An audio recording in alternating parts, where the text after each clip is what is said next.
জয় জয়তে আপোনালোক সকলোকে সাধনাৰ পথ চেনেললৈ স্বাগতম জনাই আজিৰ ভিডিঅ'ৰ মাজলৈ আগবাঢ়িছোঁ। আজিৰ বিষয়ভাগ হ'ল দেৱলোকত মহাপুৰুষ শংকৰদেৱৰ নাম ধৰ্মৰ তাণ্ডৱ লীলা। সত্যযুগৰ আৰম্ভণিতে শুদ্ধ সনাতন ধৰ্ম একমাত্ৰ হৰি নাম কীৰ্তন আছিল। কোনো মানুহেই দেৱতাক পূজা কৰা নাছিল। প্ৰভু ভগৱন্তৰ কৃষ্ণৰ নাম কীৰ্তনৰেই সত্যযুগ মুখৰিত হৈ আছিল। দেৱতা পূজাৰ পদ্ধতি বা বিধি বিধান একো নাছিল। শেষান্তত ব্ৰহ্মাকে আদি কৰি সকলো দেৱতা একত্ৰ হৈ শুদ্ধ নাম ধৰ্ম সনাতন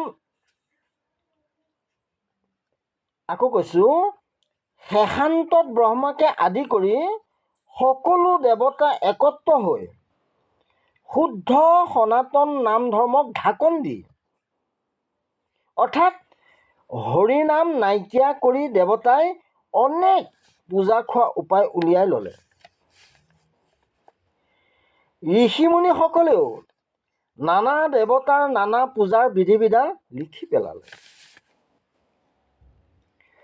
প্ৰভু ভগৱন্ত কৃষ্ণক দেৱতাসকলে প্ৰাৰ্থনা কৰাত ভগৱন্ত তুষ্ট হৈ শিৱৰ হতুৱাই আগম শাস্ত্ৰসমূহ প্ৰণয়ন কৰাই হৰিনামৰ প্ৰচাৰ বন্ধ কৰিলে। মনুষ্যলোকত পুনৰ পূজা বিধি প্ৰচলিত হোৱাৰ বাবে সকলো দেৱতাই আনন্দ প্ৰকাশ কৰিলে। আনহাতে মনুষ্যলোকতো দেৱতুল্য ব্ৰাহ্মণসকলে সৰ্বসাধাৰণে বুজিব নোৱাৰাকৈ কঠিন সংস্কৃত ভাষাত নিগম আদি শাস্ত্ৰসমূহ ৰচনা কৰি তাৰ ভিতৰত হৰিগুণ নাম গুপ্ত কৰি পেলালে। তেওঁলোকেও দেৱতাসকলৰ দৰে জনসাধাৰণৰ মাজত শ্ৰেষ্ঠ স্থান লাভ কৰিলে। সৰ্বসাধাৰণ লোকসমূহে তেওঁলোককো দেৱতুল্য ভক্তি কৰিলে। মহাপুৰুষ শ্ৰীমন্ত শংকৰদেৱ গুৰুৰূপে পৰমাত্মাৰ পূৰ্ণ প্ৰকাশ হৈ সমস্ত সংস্কৃত শাস্ত্ৰ মন্থন কৰি অমৃতময় হৰিনামৰ ভাণ্ডাৰ খুলি দিলে। স্ত্ৰী ক্ষুদ্ৰ বাল্য বৃদ্ধ সকলো শ্ৰেণীৰ লোকেই হৰিনাম কীৰ্তন কৰিব পৰা পবিত্ৰ হ'ল আৰু মুক্তিৰ অধিকাৰী হ'ল। আকৌ কৈছোঁ, মহাপুৰুষ শ্ৰীমন্ত শংকৰদেৱে গুৰুৰূপে পৰমাত্মাৰ পূৰ্ণ প্ৰকাশ হৈ সমস্ত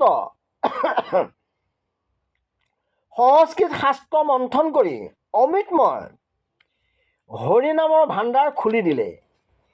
স্ত্ৰী ক্ষুদ্ৰ বাল্য বৃদ্ধ সকলো শ্ৰেণীৰ লোকেই হৰিনাম কীৰ্তন কৰি পৰম পবিত্ৰ হ'ল আৰু মুক্তিৰ অধিকাৰী হ'ল। তাকে দেখি দেৱতাসকল আৰু সংস্কৃত ভাষাত পাৰ্গত পণ্ডিতসকল লজ্জিত হ'ল। মহাপুৰুষ মাধৱদেৱে ঘোষাত লিখিছে, হৰিনাম গুপ্ত ভৈল মনুষ্যত পূজা ৰৈল বুলি ৰংগ কৰে দেৱ সৰ্ব হেন হৰি নাম ধৰ্ম শংকৰে বেকত কৰি চুৰ কৰিলা দেৱতাৰ গৰ্ব। কৃপালু শংকৰ গুৰুৱে সকলোৱে গৰ্ব অহংকাৰ নাশ কৰিলে। গুৰুৱে বেদ বেদান্তৰ সাৰ পৰম অমূল্য ভগৱন্তৰ গুণ যশ কীৰ্তন নাম ধৰ্ম প্ৰচাৰ কৰি কলিৰ মানুহে অক্লেশে সদ্গতি পাব পৰাৰ উপায় কৰিলে। যাক হৃদয়ত লৈ মৃত্যুৰ পাছত যম যান্ত্ৰণাৰ হাত সাৰি স্বৰ্গৰ সকলো সুখ তুচ্ছ মানি পৰম ঈশ্বৰৰ পৰমধাম পাব পাৰি, সেয়ে হ'ল বস্তু। সেই অমূল্য বস্তুৰ দ্বাৰা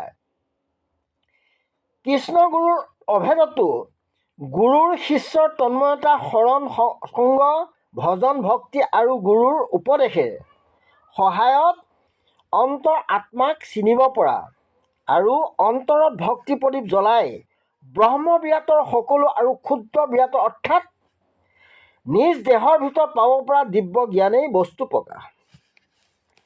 যিদিনা মহাপুৰুষ শংকৰদেৱে চালি জাৰি চাই নাম ধৰ্ম প্ৰচাৰ কৰিলে, সেইদিনাই দেৱতাৰ গৰ্ব নাশ হ'ল।